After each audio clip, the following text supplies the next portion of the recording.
Between aging and busy lifestyles, many women struggle with maintaining their physical and mental wellness. At Aquavita Concierge Healthcare Services for Women, we can help you revitalize your health and reclaim your life. We start from within by balancing your hormones, allowing your body to achieve and maintain desired weight goals. We also specialize in peptide therapies, regenerative medicine, sexual health, and aesthetics in our state-of-the-art facilities. Feel better, look better, live better. At Aquavita, visit aquavitality.com and begin your journey today. Hello, it is Ryan, and we could all use an extra bright spot in our day, couldn't we? Just to make up for things like sitting in traffic, doing the dishes, counting your steps, you know, all the mundane stuff. That is why I'm such a big fan of Chumba Casino. Chumba Casino has all your favorite social casino-style games that you can play for free anytime, anywhere with daily bonuses. That should brighten your day a little.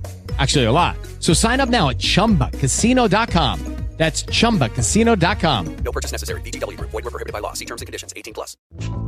Educate, empower, enable, impact. Thank you for tuning in to That Will Never Work podcast, where we share inspiring information and personal experiences related to business and the entrepreneurial journey from those who are leaders in their respective field.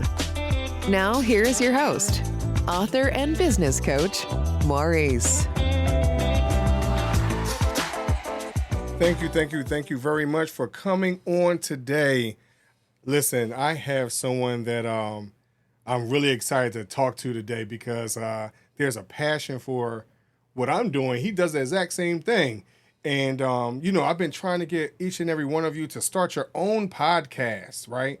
And just how to build up your brand and how it could be used as a vehicle for you to become an authority in whatever you have a passion for. So I just want you to understand that this gentleman, he is the founder of GrowYourShow.com, where they can help you get your message out to the world. Their clients are getting ranked in the top 1%, which is not easy to do on Apple Podcasts, but they are getting their clients out there in other top charts, which means one thing: great things. So, I just want y'all to listen to what this gentleman has to say today, and I'm excited. His name is Adam Adams. Adam, thank you very much for coming on the show today. Thanks for having me, man. Sure, no problem. So first, let's start with one thing, right? What made you get into podcasting? I was new to an area. I had just moved to Denver for the first time, and something was going through my mind, being somebody who's been doing real estate for since 2005. Okay. Mostly as a side hustle, but in 2015, I wanted it to be my main hustle. So I went full-time in real estate, and I started consuming content like motivational content, entrepreneurship content, stuff like your podcast, stuff like Gary V, stuff like, just business podcasts, entrepreneurship podcasts, and trying to get motivated. And something I kept hearing was that you are your network, your net worth is your network. And I thought to myself, man, I am brand new into a new city. Right. I don't really have that network. And so ultimately the way that I was thinking was, I'm really screwed. Like I'm going to be poor. I'm not going to have any money. I'm not gonna be able to make any money, because if your network's your net worth, what am I going to do? So to answer your question, why did I get into podcasting? I brainstormed and decided to do two things: start a local meetup group in my area, and to start a podcast that could be heard worldwide. So with the local meetup group, I would host it every single week. And for the podcast, I tried to host it every week, but it kind of was hard. It was kind of like tough to get it off the ground and launched.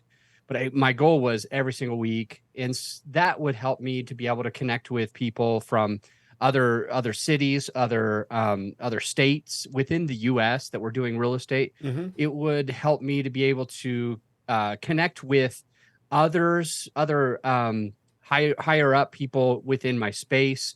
So we could do more referrals and things like that. And then the local meetup also supported my name recognition and growth within Colorado. And so that's really why I started. It was 2016 that I finally launched it, because in 2015 I wanted to, But the problem was that I didn't really know what I was doing. Like I was scared. I was nervous. I didn't, I'm not, I never have thought of myself as like a technology guru. I don't want to figure things out. Right. And so it was just a little bit overwhelming, but I ended up launching the podcast the following year. So one of the questions that you have when you're, bless you. Thanks, man. I've got allergies, and we were talking about the weather before we started recording. I didn't want your listener to know that I was sneezing, so I muted myself. I'm sorry. You got to see my eyes; they're like watering. But the last 3 days have been allergy days. It's the pine pollen that's getting me. Okay. No, and I don't have a problem with that. We just try to be as gracious to our guests as much as we can. But question though, when you started your podcast, what could go wrong when someone is just starting out with one? Like what's some things that they might want to look out for as they're starting out? There's a couple things that are really good for beginning. The first is, and actually I've got on my podcast, it's called The Podcast on Podcasting. And there's like a free course. It's the first 6 episodes of that my whole show. But the first 6 episodes is a course of launching a show. And I know clearly that step 1, episode 1, it's about the avatar. And so to answer your question, I think people who launch a podcast and fail at it, they're not doing that prerequisite of understanding their avatar. And so I'd love to go into a little bit of the details on that now. Yeah, that's fine. Avatar, just because I want to make sure everybody is on the same page. So people that are listening, that they might be thinking, I've seen the avatar. It's those blue people, or I know what an avatar is on my social media or whatever on my phone. It looks a lot like me, but it's a cartoon. So that's not what I'm thinking about when I say the word avatar. I'm thinking about your perfect client, that perfect listener for your podcast. So ultimately, what people are doing is they're saying, I want to have a podcast. And it's kind of like me focused. It's them focused. It's the hosts thinking about themselves and whatever they want to do, and they're forgetting, they're kind of skipping steps. And one of the big steps is understanding who you're even talking to. And a big part of understanding your avatar, that perfect client or that perfect listener of today's show or my show or whatever, is understanding a few things. You will understand their geographics. Where do they live? Like, are they all throughout the world? Are they in the US? Are they in big cities? Are they in small cities? Where do they live? Let's talk about demographics. How much money are they making? What is their job? What are they looking for? And then let's look at psychographics. What are they worried about? What keeps them up at night? I might be thinking about your listener today. So they are likely going to be somebody who is, they have a job, but they're looking to kind of move into something else, right? They want to start their own business. They want to do e-commerce. They want to start real estate. They want to start their podcast. They want to get their coaching and mentorship group going, whatever it is. They're thinking about that side hustle or that next thing. And we got to think about them. I have to think about them, and they've got to think about whoever's theirs are. Whenever we're making any content, we want to think about what keeps them up at night. So they might be thinking, I want to do this, but my job is the golden handcuffs. I want to do this, but I'm not sure if I should put my money and risk at this thing. So these things are kind of keeping them up at night. Maybe they don't like their boss. Maybe they don't love their job. Maybe they're not really passionate about it, but they're passionate about something else. But they feel a risk. And so when we are writing out this avatar of today's listener, for example, we've got to understand what's keeping them up at night. But why do we ask that? Why are we worried about why are they worried? It's because ultimately we have to be able to support them to make a decision. And if we weren't able to say eloquently that, hey, this is what you're going through, this is what you're worried about, this is how to solve it, then they wouldn't, there was no trust. There's no like or trust for them to hire us, for them to work with us, for them to even just take their next step, whether we're involved or not. Right. We have to understand them. So I've got so many people that like launch a podcast, and I want to give you just one example of the mistake that happens. Okay. There are people that want to raise equity. They call it OPM, other people's money. Right. For real estate investing. So they want to raise OPM, and what they end up doing is going in, starting a podcast about real estate because they want to be known as a real estate expert. Right. And then they go in and they ask questions to guests. They bring on guests who are other experts in real estate. Mm-hmm. And then they ask questions like, how did you find that deal? How did you raise the money for that deal? How did you do all the due diligence for that deal? Mm-hmm.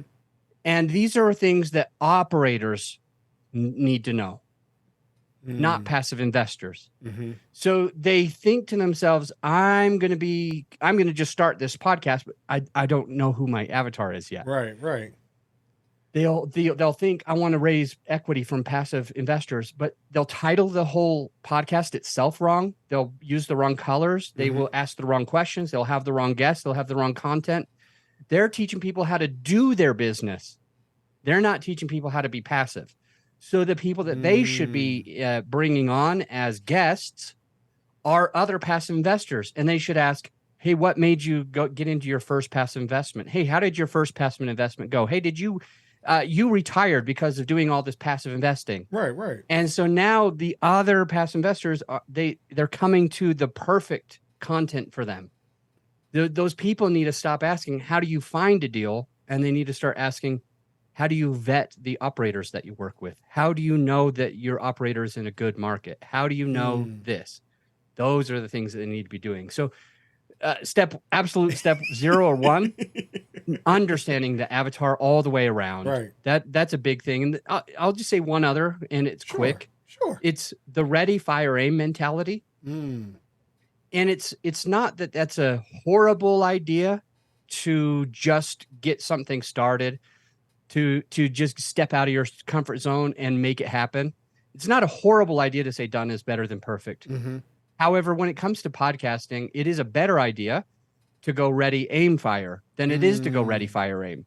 So that comes with understanding your avatar. That comes with understanding what is your niche to serve that avatar. It comes with how are you going to help that person take their next step? What's your call to action, CTA, at the end of each episode?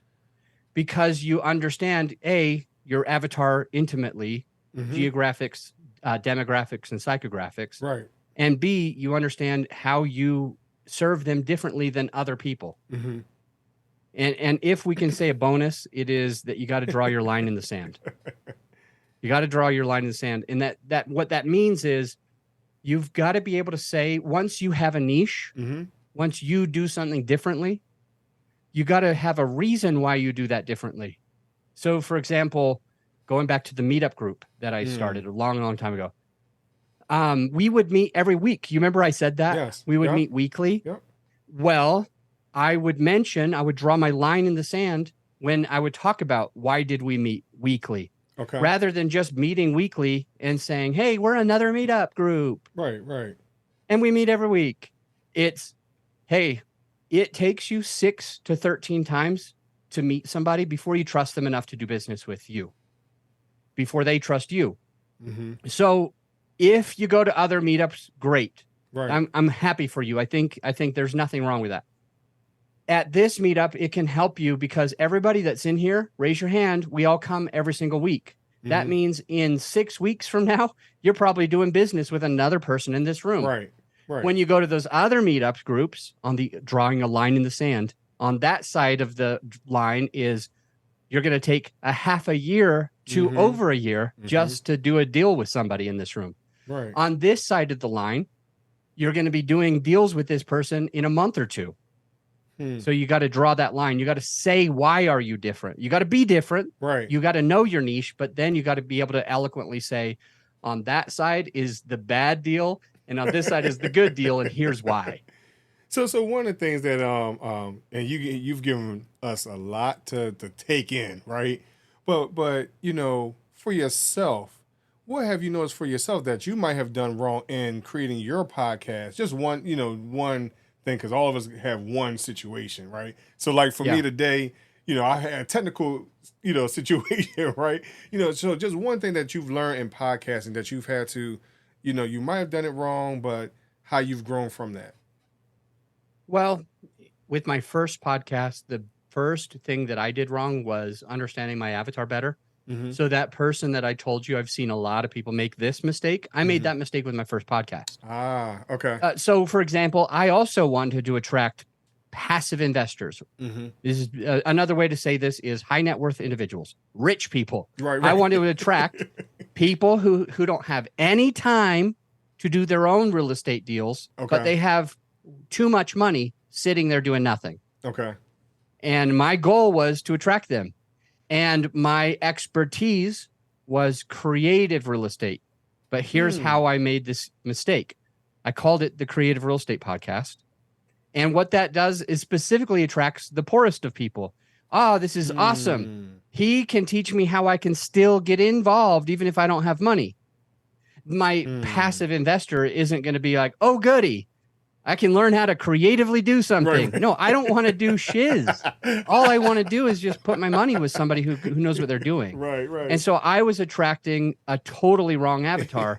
And so I made that same mistake. And if there was anything else that I made as a mistake, it would be that I edited my own show for too long. Okay. I didn't know that there were companies out there that could do all of the post-production for me. And it was basically $10 an hour stuff. And in the business, it was several $100s an hour stuff. And so whenever I would go and edit a podcast, let's just say I took 5 hours to edit a podcast, I saved $50 while losing $1,500 at the exact same time. So it's like, why do I want to not be able to make $1,500 just to save 50? Right. It sounds like I saved 50. It kind of feels like I saved $50, but ultimately I really lost $1,450. I really lost $1,450. So I did my editing and post-production for too long. Okay. I kept control of it. I wanted it to be perfect. I didn't know that anyone else could do it. And had I have switched, I probably would have been a lot more successful in those 2 years of business while starting that podcast. Wow. Okay. So one of the things that you're, when you say something about being creative, and we had to try to find creative ways to market our podcast. So what would you suggest to someone, just maybe one or two strategies just for social media? Because sometimes we don't know how to get the name out there, right? To even vet who our avatar is, because sometimes we need to kind of play around with stuff. So what would be some strategies you would recommend to someone to use on social media? I would say two. One is just a pre-launch formula that we can talk about, and one is just how to network. It's just a different way of networking that is going to be able to grow your podcast. And so in brief, the pre-launch is something. There's this guy, I think his name is Jeff. It might even be Jeff Walker. It's not in front of me right now, but he has a book and it's called Pre-Launch Strategies or Pre-Launch something. The Pre-Launch Formula, I think it might be called. This guy named Jeff something, he wrote a book that talks about launching a new business, a new podcast, or a new, I know you serve a lot of nonprofits, not-for-profits. Yes. So Jeff also talks a lot about the pre-launch of serving not-for-profits, and it's brilliant.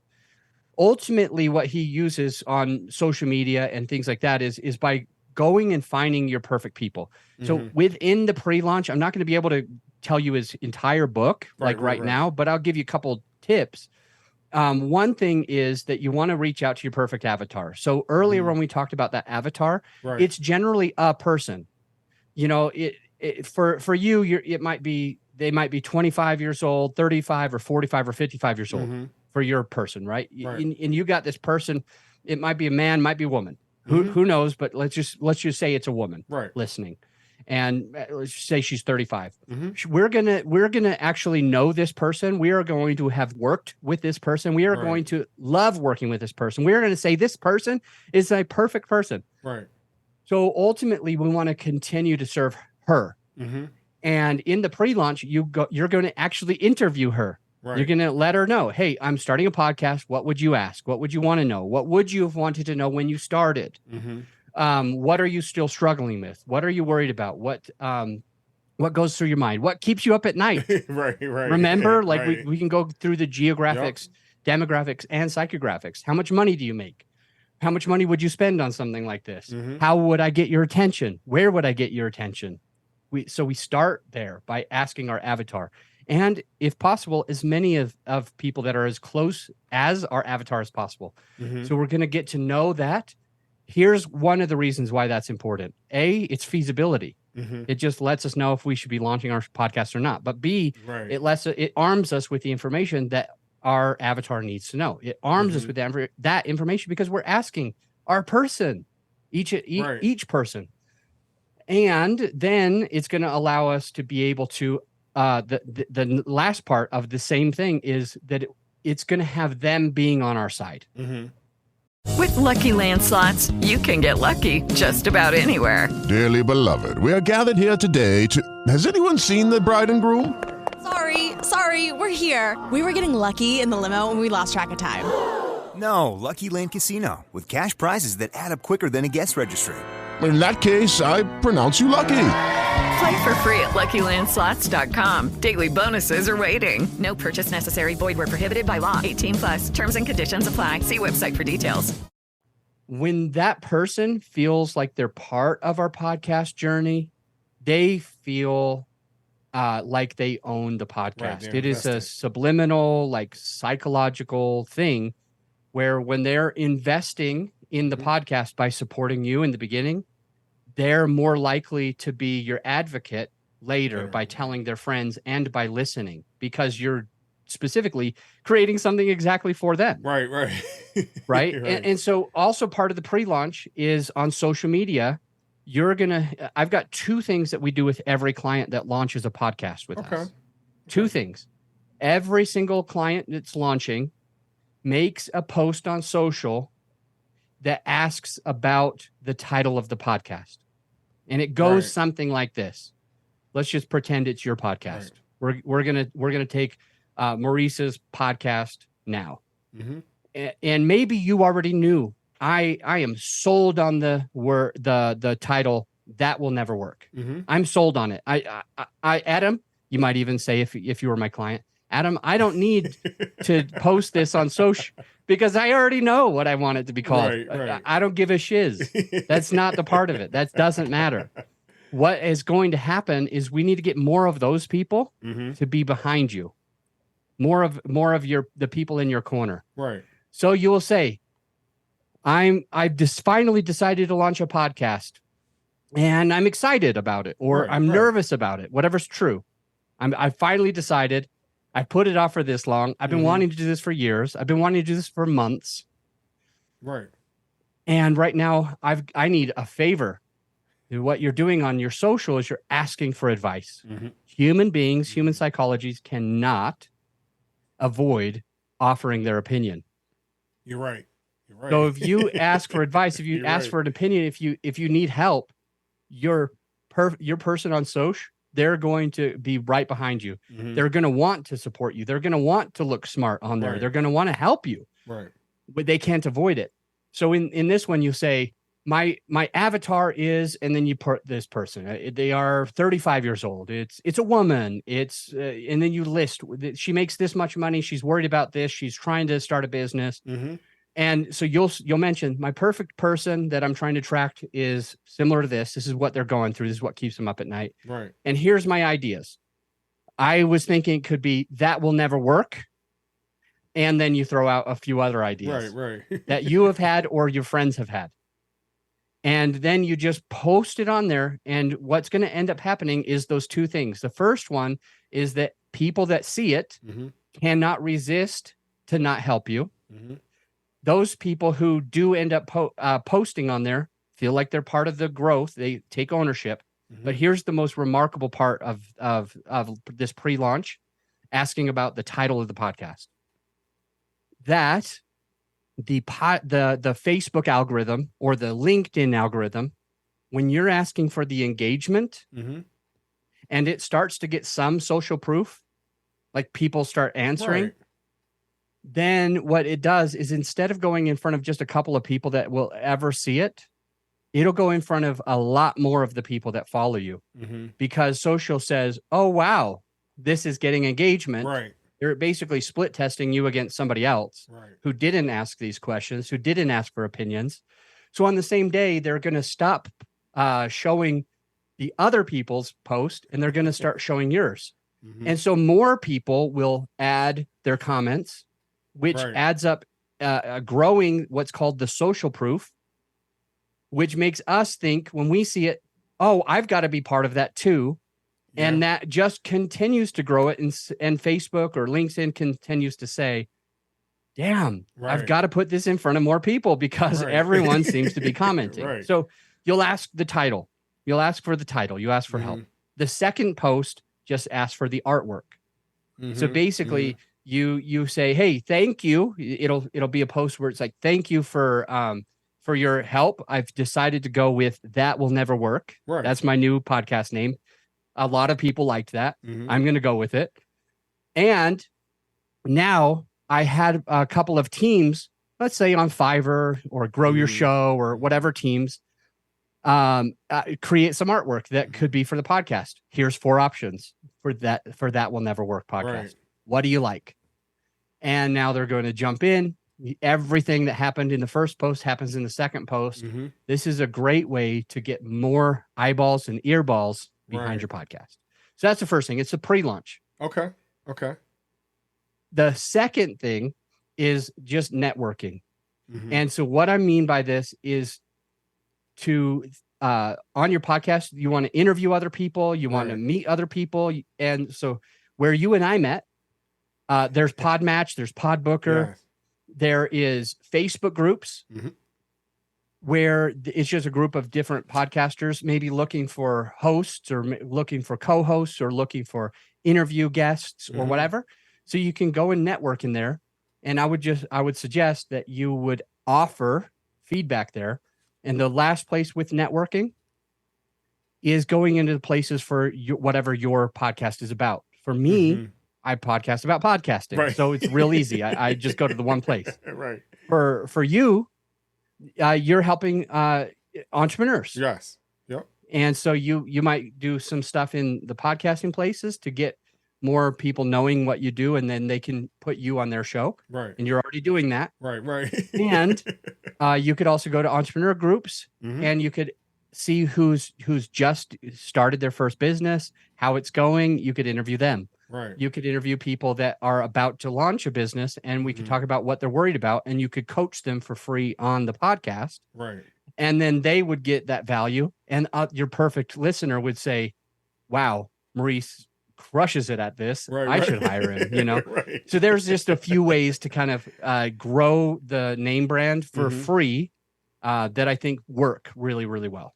So, again, you're giving out a lot of valuable information, and I hope our listeners are paying attention because you're giving out some of the secret sauce, if you will. You really are. Some of the things that you did mention, like Podmatch or Podbooker. Like, I've never heard of Podbooker, so I thank you for that one. But I did look up the book. The book is called Launch by Jeff Walker. So I did look it up. So I just want to make sure people, as you're listening, hey, take a look at this book so you can get these little tidbits that Adam is offering today. Adam, one of the things that is very interesting when you talk about the two pieces being the pre-launch and the networking. Networking sounds easy, right? But pre-launch is easy also, but people have little anxiety to some of the things that you're referencing, right? So how would someone get over anxiety of just getting, because it sounds like a lot, because sometimes, for an example, like you said with the name, right? If I ask people about my name and people don't like it, how do I respond? You get what I mean? So how would you talk to someone to get over the little pieces of anxiety like that? I think this is a big question, to be honest. I think there's a lot to the question because there's a lot of reasons for anxiety. Right. One would be one of the reasons you mentioned now, and that is that we have an idea of the title, maybe that would never work. We've got this idea of a title, and we're worried if people will laugh at us. Right. So first and foremost, we've got to understand if they laugh at us, we want them to laugh at us before we flip and start this thing more than we want them to laugh after. Right. We got to understand that there is benefit to learning that it's a crappy name. And your name is a great name, but I'm just saying if we have one, right. If we've got this name, it's more beneficial for us to learn that it's bad before we ever start it than it is to learn that it's bad after we start it. So just get that out of your head there. And then just thinking about other reasons why people can, I was going to say that you don't have to say in that first post, this is my title. What do you think? Right. That's not what we're saying. We are saying, I need your help to come up with a title. Here's 4 ideas that I had. Your Facebook person doesn't even need to know that you were stuck to that'll never work. Right. Your Facebook person, because you're just saying, here's 4 things that I came up with. What do you think? What are your thoughts? Right. Okay. But then I want to go into something that it's really about anxiety. It's like it's a personal story with my own kids. Okay. I'm an entrepreneur. Right. And sometimes what that means is everything needs to be done yesterday. Yes. And I've got this urgency. It needs to be done yesterday. Some entrepreneurs are like this. I would venture to say 60% of entrepreneurs resonate with this. Which means that I am impatient. The opposite of patient. Most definitely. And I can be impatient with my kids. Now, I genuinely saw a therapist for a long time. Really? On like, why do I freaking snap so fast? But here's the point. Because I snapped fast for a period of time when I was really stressed, working 120 hours a week sometimes. Right. That's what happens when you got your main thing that you're doing and you're starting a business. You've got a few months of difficult, challenging. Well, for me, I was stressed and sometimes I would snap at the kids. Yeah. The point that I'm making is one of my kids, the older one, was afraid to ask me anything. He would be on those tiptoes. He would have anxiety. Wow. And what I was starting to learn through therapy, right, is that I've got to start working out. I have to start exercising my patience muscle. And my son had to start exercising and working out his asking me even when he's nervous muscle. If we are brand new to the gym, if we're completely brand new to the gym, everything hurts. Right. We are much weaker than we're going to be in a month or two or a year or two. Right. It's the beginning. We're anxious. We're nervous. We make mistakes. And I've got to go through and say, I just have to flex that other muscle. When I go and find myself snapping and going out of patience, I have to take a step and say, that's not the exercise. That's not the muscle that I'm looking to grow. So I'm gonna stop exercising the impatient muscle. I'm gonna start exercising the patience muscle. Okay. My son, when he's got anxiety just to even talk to me because he's not sure how dad's going to react, he's got to exercise the I can talk to dad muscle. Right. And we'll see, and we'll try to see how it goes. Because if he goes with and flexes the other muscle of not talking to dad, that just gets stronger and more embedded. The more he doesn't do it, the stronger that becomes, and the weaker this other muscle becomes where he approaches me. Same thing with our listener. They're nervous to put this on social. They're nervous to start their podcast. Mm-hmm. All they have to do is bravery. I've learned this through a lot of movies. Bravery is doing the thing that you're scared to do. Right. No, you're right about it's that. Not, right. It doesn't have anything to do with not being scared. Mm-hmm. It's being scared, but doing it anyway. Right. That's what brave is. That's what flexing the right muscle is. So if we exercise the muscle of let me sleep in and let me not go to gym and let me eat, we're growing the muscles and the fat that we don't want to work on. And we're shrinking the muscles that we do want to work on. So that person needs to understand, I've got to basically face it, even though I'm nervous. Right. Because the more that I face it, the more that I do the thing that makes me feel uncomfortable, the more likely that I'm going to be at that place of success. And I will say, to wrap up this story, my son now today, after 2 years of me working with therapy and me like trying to exercise my patience muscle and him trying to exercise the approach dad muscle. Right. Even though in the past, PTSD, dad would yell. Right. Now we have a good relationship. Nice. It didn't take overnight. It took some time, and it took lots of flexing the correct muscle, lots of going outside the comfort zone, lots of being embarrassed that I screamed at him when I shouldn't. Like it's like, I did that again. Yeah. How do I solve this? So your listener today, they just got to think, I've got to just flex that muscle. I've got to get out of that comfort zone because those muscles will never grow and look good and be strong if I don't. So 2 things I just want to touch on. I could totally relate being an entrepreneur, the impatience piece, right? Everything needs to be done yesterday and the anxiety that comes along with that, because there are a lot of sleepless nights. For those of you that are looking to get into this place, it's not for the faint of heart. Most definitely. But I also understand the family toll that can happen, one way or the other. So I know for myself, I'm an impatient person by nature. I just am. And I can understand how it can affect my kids. My kids are older now. They're 22 and 19 respectively. And my daughter, she's the oldest. So, she's trying to be daddy's little girl, but daddy is also, so I had, we didn't do therapy, but I've been able to grow over a period of time just to speak to her. Right. But I also, as I'm speaking to her, I start to understand my clients. How am I fulfilling what they need and being able to sit there and listen to them, be compassionate, understanding, kind, gentle, whatever it is. I know for myself, that's what I've had to learn how to do. And it just sounds like, I thank you for sharing your story on just overcoming those situations. It's greatly, greatly appreciated.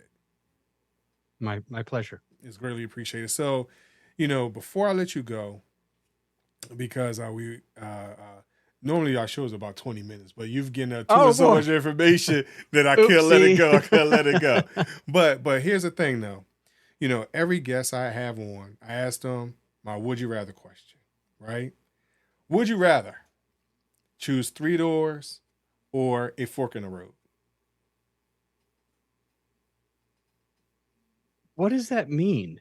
What does that mean? Choose between 3 doors or a fork in the road? Yes. So you have 2 choices. In what context, though? So you know what? You're the first person to ask in what context. So in this particular situation, because normally I don't have a context, right? But let's say it's you have the opportunity to meet the most influential person in the world that's, according to you, that you actually have a chance to sit down, eat dinner with them or whatever else. So you have a choice to choose between 3 doors, say, hey, you know what, there's a person behind 3 doors, or they're at the end of one of these forks in the road. So which way would you go? Yeah, that's a good question. If I got to choose all 3 of the people behind the 3 doors, or the end result of the 2, maybe it would change what I'm about to share. But let's just assume that it's unknown, that 3 doors are unknown and 2 doors are unknown. But I only really want that one person. Right. So for me, mathematically, I would just pick between 50% chance versus a 33% chance, and I would go for the port. So I've been asking this question for the last year and a half, right? And originally, people wanted more options. They feel like they like the 3-door option. Most recently, most people have been choosing the fork in the road. Now, some people want to peek, down the road a little bit, hoping that they can. I'm like, no, it's too many alleys or something like that. You can't see down the road, but they like the option of that 50%. So thank you very much for choosing that, letting us know what your thoughts were. But is there anything you would like to offer our guests today, social media, websites, things like that before we go? You're welcome to put anything into the show notes. I guess I'll say it might be easy if you do want to follow me anymore. It might be easy since you're already listening to this podcast. You could just go to the podcast on podcasting. Mm-hmm. So it's pretty easy to find. And if you did want to reach out to me in my business, it would be growyourshow.com. So that's how you find our company. Okay. So thank you, Adam, for coming on today, sharing your information. It was phenomenal. I greatly appreciate it, man. My pleasure, really man. do. So, thank y'all for listening today. Be sure to catch all of our other shows, That Will Never Work podcast, and all information that Adam has shared today will be in the description. Thank you very much. Talk to y'all later. Thanks for listening. Find us on social media at Chisholm Group LLC and check back weekly for new episodes. Until next time, that will never work, or will it?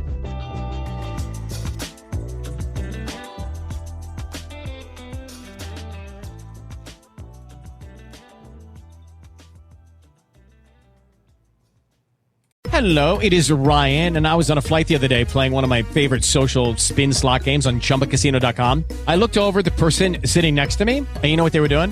They were also playing Chumba Casino. Coincidence? I think not. Everybody's loving having fun with it. Chumba Casino is home to hundreds of casino-style games that you can play for free anytime, anywhere, even at 30,000 feet. So sign up now at ChumbaCasino.com to claim your free welcome bonus. That's ChumbaCasino.com and live the Chumba life. No purchase necessary. VGW Group. Void where prohibited by law. See terms and conditions. 18+.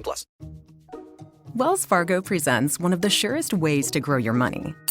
A Wells Fargo CD account, where you can earn a 5.00% annual percentage yield on an 11-month term with a minimum opening deposit of $5,000. Visit a Wells Fargo branch or wellsfargo.com/CD rates to open a CD account and start growing your savings with us.